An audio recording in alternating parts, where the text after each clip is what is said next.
IPL 19వ సీజన్లో Chennai super Kings కథ ముగిసింది.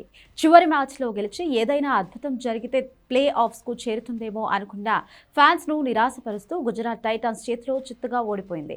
బౌలర్లు విఫలమైన వేళ బ్యాటర్లు సైతం చేతులెత్తేసిన వేళ టోర్నీ నుంచి నిష్క్రమించింది.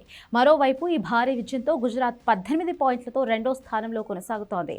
ఈ మ్యాచ్లో టాస్ గెలిచిన చెన్నై సూపర్ కింగ్స్ ఫీల్డింగ్ ఎంచుకుంది.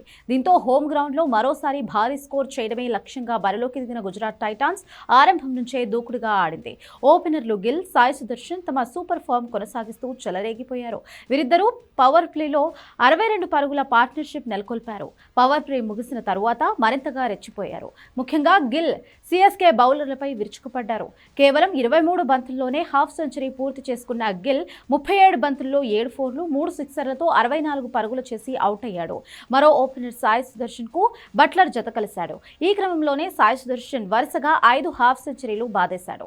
అటు బట్లర్ సైతం రెచ్చిపోయాడు. ప్రతి బౌలర్ను ఎడాపెడా ఉత్తికారేశాడు. ఫలితంగా సిఎస్కే స్పిన్నర్లు, పేసర్ల భారీగా పరుగులు సమర్పించుకున్నారు. చెన్నై స్పిన్నర్ నూర్ అహ్మద్ బౌలింగ్లో అయితే సాయి సుదర్శన్ సిక్సర్లు బాదిన తీరు హైలైట్గా నిలిచింది.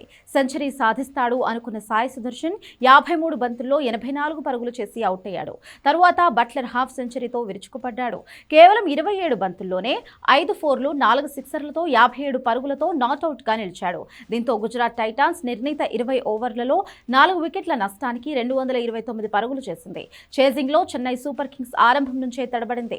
భారీ అంచనాలు పెట్టుకున్న సంజు శాంసన్ డక్అవుట్ అయ్యాడు. కాసేపటికే రుతురాజ్ గైక్వాడ్, ఉర్విల్ పటేల్ కూడా వెనుదిరిగారు. ఇంపాక్ట్ ప్లేయర్గా వచ్చిన కార్తిక్ శర్మ, బ్రేవిస్ కూడా త్వరగానే అవుట్ అయ్యారు. ఈ దశలో శివం దుబే విధ్వంసం సృష్టించాడు.